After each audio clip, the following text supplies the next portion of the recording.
Hi there and welcome. I'm personal stylist and style expert Noelle Cellini. In this video, I wanted to go over tips on wearing color. Now we're going to go over just the rainbow, so red, orange, yellow, green, blue, and purple, but there are more specific tips on specific and organized ways to wear color. I like to break everything down in my online style school, the Style Academy. So I'll be sure to link that below if you're interested in checking out those fun courses. But when we're talking about color, I know it can be intimidating, and that's why I wanted to give you some tips today. So if we start out with red, now red is, I think we've heard before that it's referred to as a power color, and that is absolutely true, but it is a power color because it draws attention to you. Now we can think of like a woman in a red dress, that's an easy visual, but even think of something like a man in a red tie. That would catch our attention more than a man in a green tie or a yellow tie or a purple tie.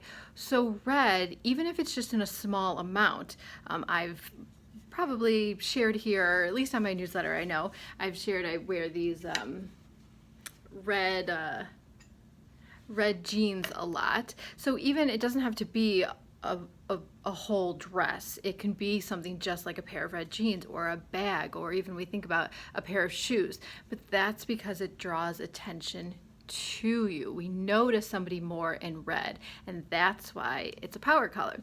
Now with red, I know that usually we hear things like blue red, and then we hear of like an orangey red, whether this is with clothing or lipstick.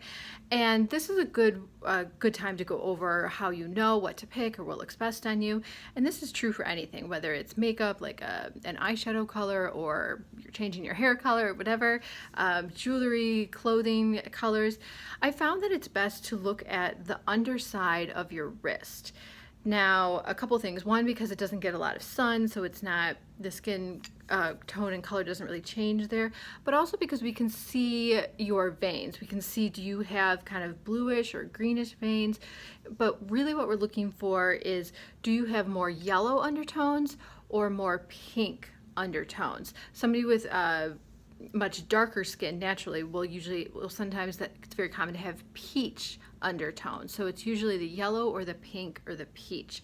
I have yellow undertones, which means, so this means if we refer to our trusty color wheel, and you can still buy these on my site with tips on how to wear some color, and referring to, you know, what's too close together so it isn't going to look as good. So with yellow undertones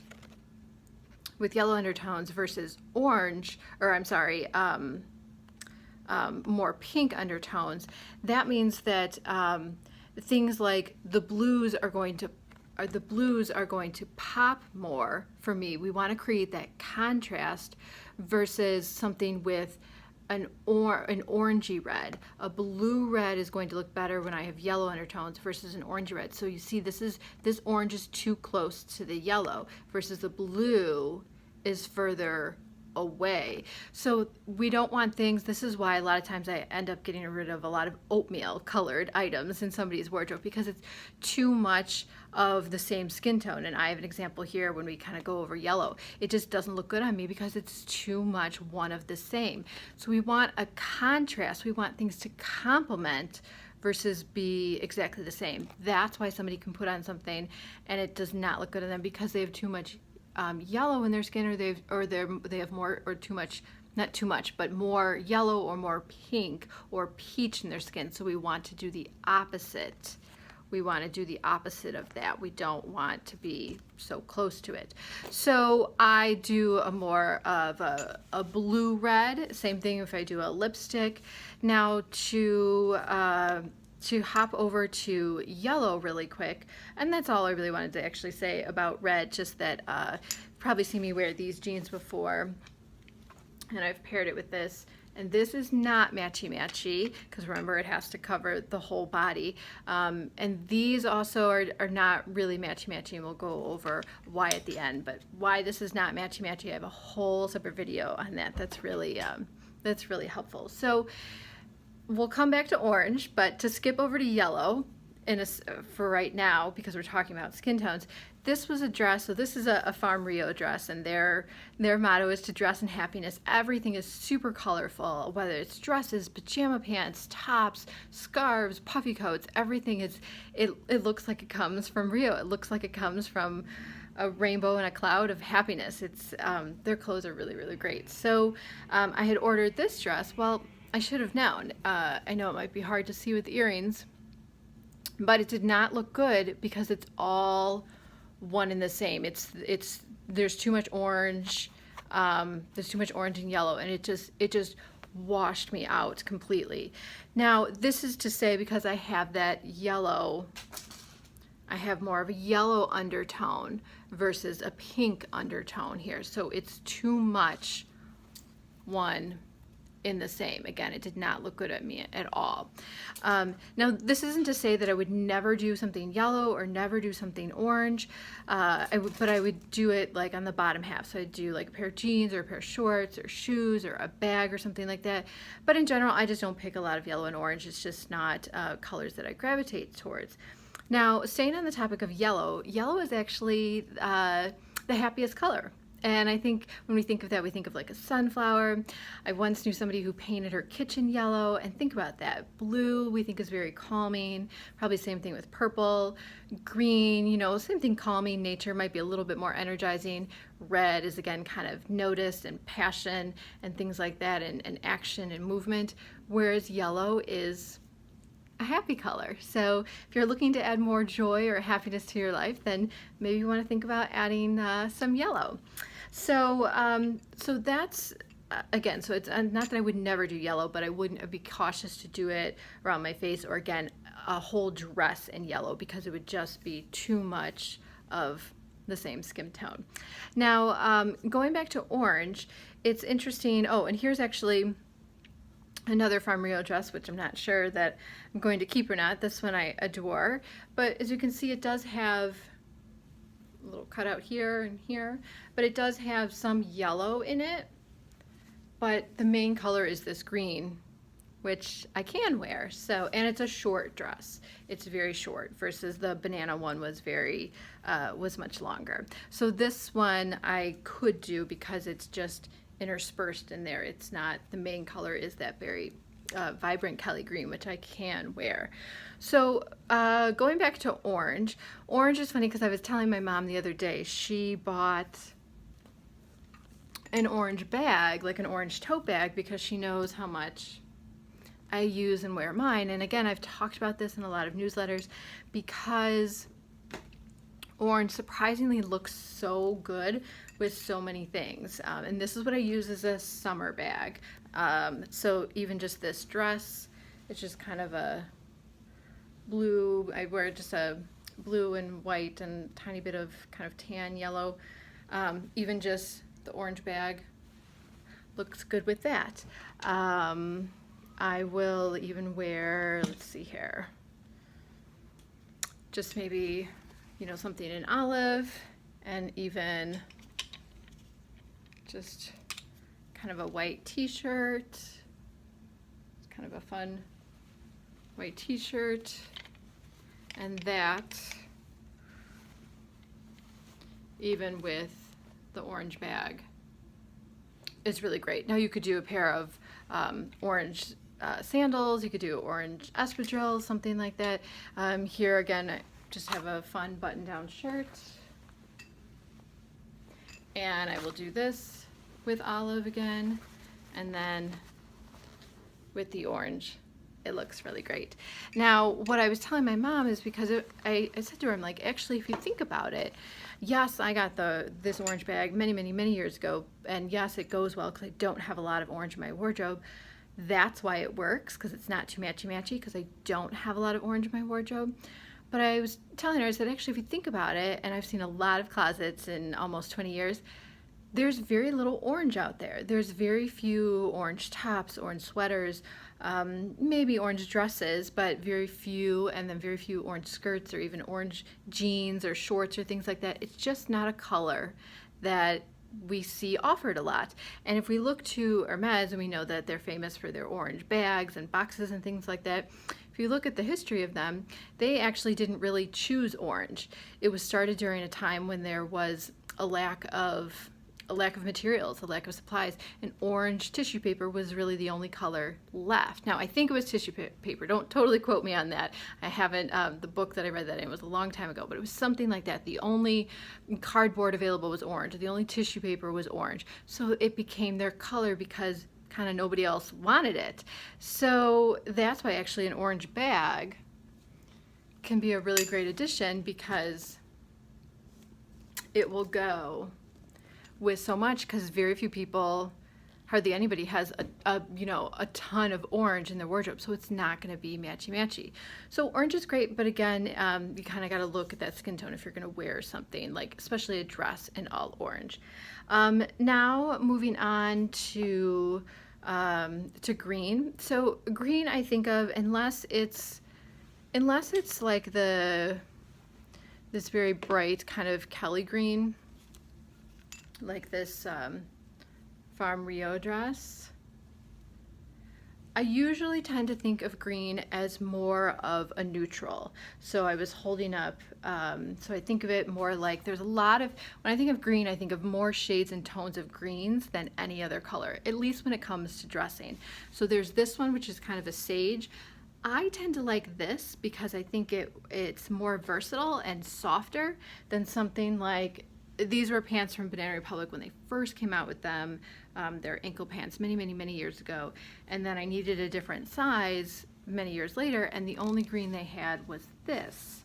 So as you can see, it's more of an army green, and I don't like this one as much. I don't find it's as versatile. So, but I do treat green pretty much as a neutral. So even this skirt here is great, because yes, you can wear it with a color, but I find just having something in kind of a sage or an olive is really great, because you can just wear it with black pants. It makes it so easy. So yes, there are greens that are bright and colorful, but usually it's kind of more as like a neutral, because it works really well, because it goes with so many things, and you can just easily throw it on with black. Case in point, here is, and I've shown this before, but it's a good example. Here's this kind of striped colored sweater I have that I'll wear in the fall or spring, and it looks great with olive. I can still wear it with the orange bag, versus if I wear it with black,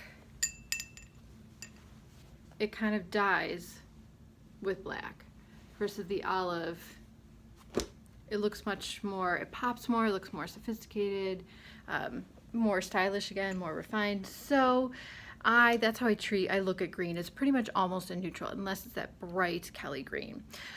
So now moving on to blue. Blue and purple are kind of almost in the same category. Again, unless it's like a bright cobalt blue, and you might have a cobalt dress.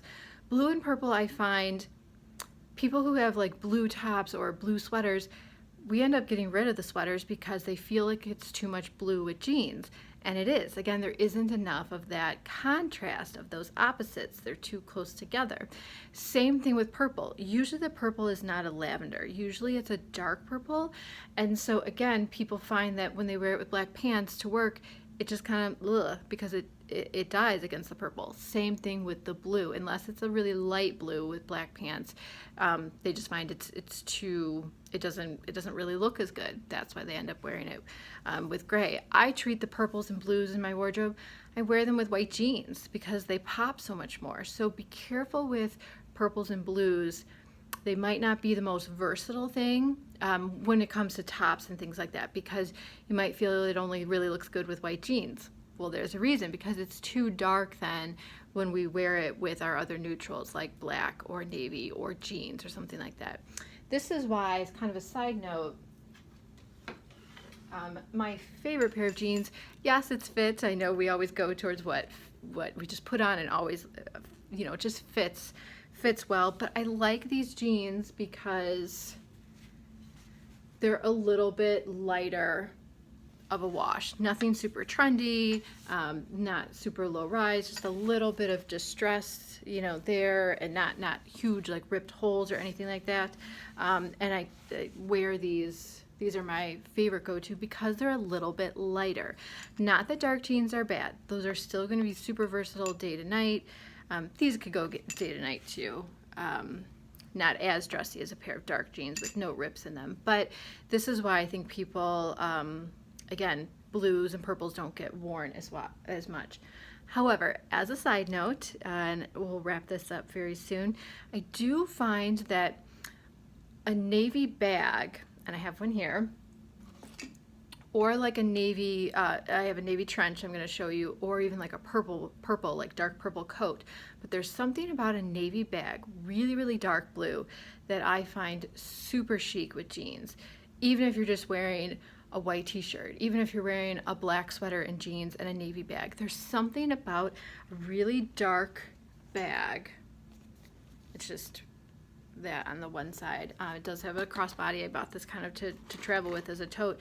I find it to be super chic. It's just something about the blue and blue with jeans, but it's a purse and it's not something on the body. There's something about it, again, that is just a really dark bag, navy blue bag. Really looks really great. Now, I do have a trench coat here. Again, I didn't plan this. I just walked in many years ago to Nordstrom's rack, and I loved kind of the style of it, and it happened to be in a blue. And this is a blue trench coat of mine. You can see it's kind of metallic-y. But this, again, and it might look purple, it might look black on film, I don't know, but nothing, things don't always show up with the exact color. But again, this is very, very chic, just again with jeans. It doesn't even have to be dressy. So when I think of blue, I think of, ooh, let's do a dark blue bag, or let's do a navy coat, or a navy trench, or a navy raincoat, but we're not usually going to do blue tops unless it's a lighter blue. And the same thing with purple. So this is why I have here a purple necklace. So I would tend to pick things in those blues and purples if it was more of a necklace. So I wouldn't wear it with this neckline, but just to show you, again, that really pops. So it doesn't always have to be so much of a contrast versus it can be a little bit closer together. But I'm saying that because I just find that, and even myself, I just don't wear purple things unless I'm wearing it with white jeans. And that makes it limiting because I don't live in a very super hot climate. Same thing with blue, unless it's a turquoise.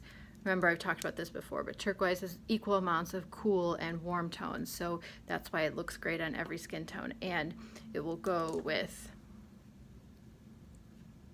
a yellow, it will work with even a blue, it will work with even an olive, anything. A red, it looks great actually with a red. So so that gives you an idea of colors and kind of maybe why you gravitate towards certain things in your wardrobe and why you don't, or why you wear other things a lot and others you don't, because again, it might only look good with white jeans, or it might not look good with your skin tone, and there's a reason why. So as always, I hope that was helpful, and let me know your questions down below.